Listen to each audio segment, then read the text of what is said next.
Hey everybody, Captain B-Nard back here with another Wi-Fi battle. Today we have a rematch against JoeyFontaine from battle number 4.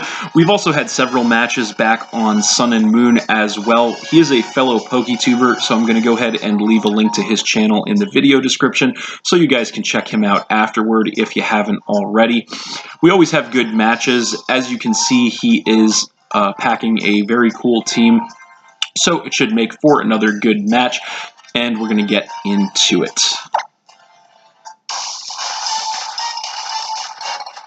So, looking at his team, I was kind of thinking he might want to lead with the Azelf to get a Stealth Rock up turn 1. So I decided to lead with my Breloom Shrooms just so I can spore whatever he throws out. But he actually decides to lead with the Bronzong instead, which is completely fine by me.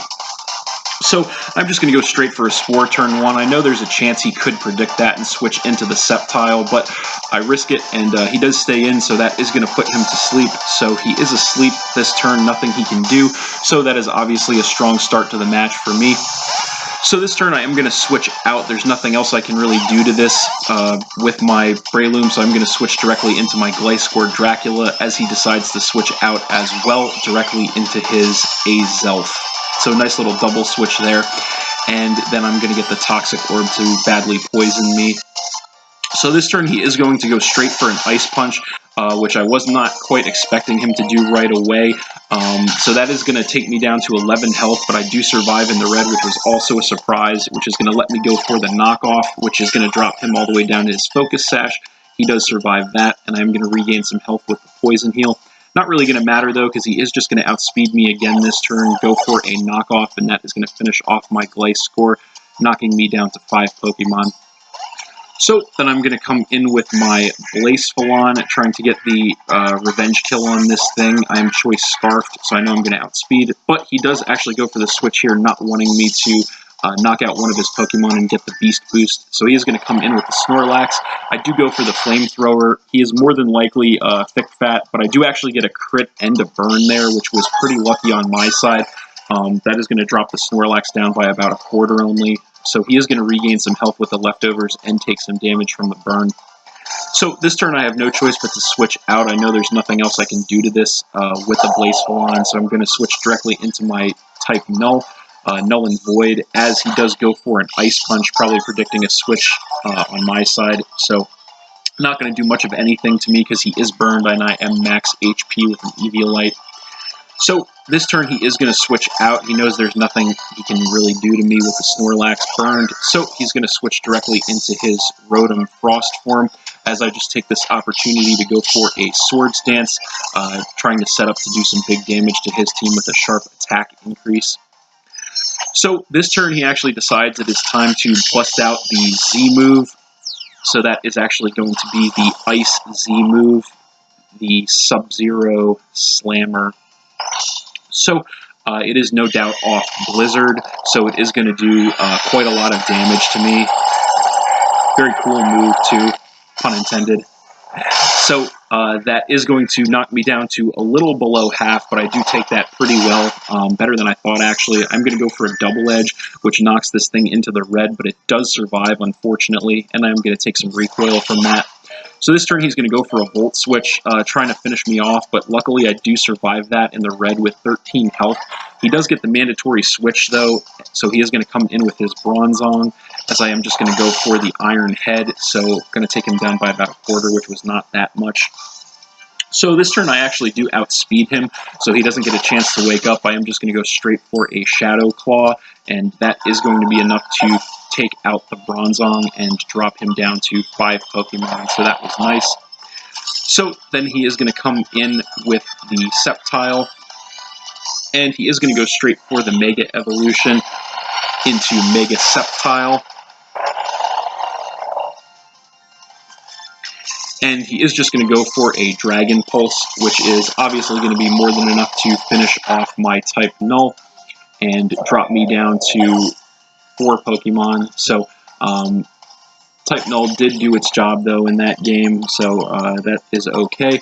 I'm going to come in with my Magearna then, which is going to force him to switch. He probably doesn't have any good moves to hit me with, so he is going to come back in with the Snorlax, as I do just go for the Floor Cannon. I was kind of hoping he would stay in there and maybe go for like a Hidden Power Fire or something, but that does do a lot of damage to the Snorlax, knocks him down to about a quarter health.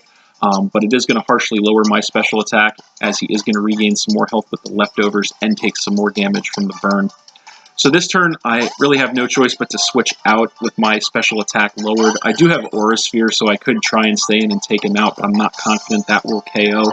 So I'm going to come in with my Vaporeon Aquaman, as he does go for the Earthquake, so I'm not going to do much of anything there since he is burned. His attack stat is cut.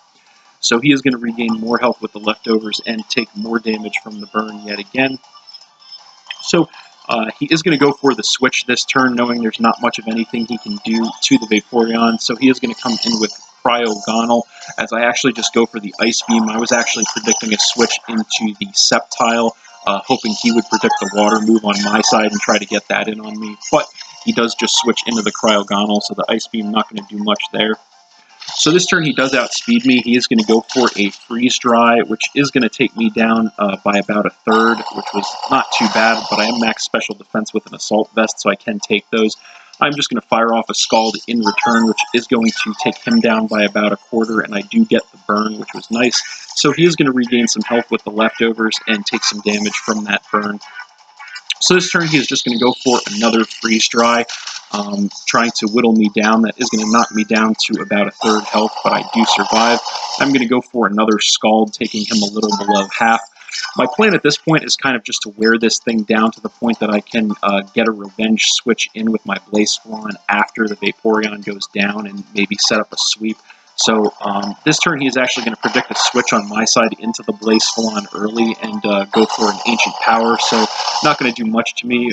It is going to let me fire off another Scald, which takes him down to about a quarter, but he does survive, and then he is going to be regaining more health with the leftovers and taking more damage from the burn.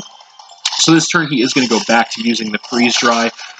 So this turn is going to be enough to finish off my Vaporeon and drop me down to 3 Pokemon, and then he is going to regain more health with the leftovers and take more damage from the burn, but that's okay because my plan kind of did work out, because now he is in range that I can bring in my Blacephalon. I know I'm going to outspeed him because I am Choice Scarfed, so I'm going to go straight for a Flamethrower, and that is going to be more than enough to finish off the Cryogonal, dropping him down to 4 Pokemon. And I am going to get the Beast Boost to increase my special attack, which is nice. So then he is going to switch in with his Snorlax once again. I decide to stay in here and go straight for the Flamethrower, thinking from that HP with a Beast Boost I should be able to take this thing out, but he actually survives that with like 1 HP, which was extremely unfortunate for me. So he does go for the Earthquake, but fortunately because he is burned from before, that is only going to take me down by a little more than half. So I am able to take that thanks to the burn, which was pretty awesome. He is going to regain more health with the leftovers, take more damage from the burn, but that's not going to matter since I am just going to go for 1 more Flamethrower this turn, which is going to be more than enough to take out the Snorlax this time, dropping him down to 3 Pokemon, and I do get another Beast Boost to increase my special attack. So then he is going to come back in with Sceptile. So I know I am going to outspeed this thing, so I'm just going to stay in and go for another Flamethrower. I figure with 2 Beast Boosts, it should be enough to one-shot this. And sure enough, it is enough to take out the Sceptile and drop him down to 2 Pokemon. I'm going to get another Beast Boost to increase my special attack. So at this point, it is basically game, since he only has a couple of Pokemon left that are whittled down. So I know I'm going to outspeed him because of the Choice Scarf. He is going to switch in with the Azelf, but it's not going to matter. I'm just going to take him out with the Flamethrower and knock him down to 1 Pokemon as I get another Beast Boost increase. So finally, he does switch back in with the Rotom, but again, not going to matter since I am Choice Scarfed, and with 4 Beast Boost increases, there's no way he's going to survive 1 more Flamethrower. So that is going to be the end of Rotom, and that is game. So I did win this one 3-0 against JoeyFontaine. It was a good match, though. In the end, I was able to get my plan to work setting up for the sweep with the Blaze Wand, so I'm pretty happy that that worked out the way that it did. But good match nonetheless. Thanks for watching again, everybody. Hope you all enjoyed. Please hit that like button, leave a comment, and or subscribe if you did enjoy, and stay tuned for more new battles in the future. So that's it, and we'll see you next time.